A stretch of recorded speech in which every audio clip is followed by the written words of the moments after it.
वज़ीर आज़म ने तो अपनी नो टॉलरेंस पॉलिसी बता दी। तहरीक इंसाफ के शरपसंदों का इस्लामाबाद पर धावा। कारकुनों ने ड्यूटी पर मामूर 46 साल कांस्टेबल मुबशर की जान ले ली। शहीद एहलकार मुबशर की मौत सर पर गहरी चोट लगने से हुई।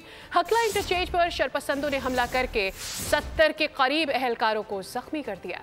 किसी की जान ले ली, किसी का सर फाड़ दिया, किसी की टांगें तोड़ दी तो किसी पर पत्थरों की बारिश कर दी। एहतजाज की आड़ में शरपसंदों ने पुलिस एहलकारों पर धावा बोल दिया। तहरीक इंसाफ के शरपसंद कारकुनों ने ड्यूटी पर मामूर 46 साल कांस्टेबल मुबशर को जान से मार दिया। शहीद एहलकार मुबशर की मौत सर पर गहरी चोट लगने से हुई। मुबशर की 2 बेटियां और 1 बेटा है। हकला इंटरचेंज पर तहरीक इंसाफ के कारकुनों ने हमला करके 70 के करीब एहलकारों को जख्मी कर दिया। जख्मी एहलकारों को सर, बाजू और टांगों पर चोटें आई हैं। इंतजामिया ने सीसीटीवी के जरिए शरपसंद हमलावरों की शनाख्त शुरू कर दी है।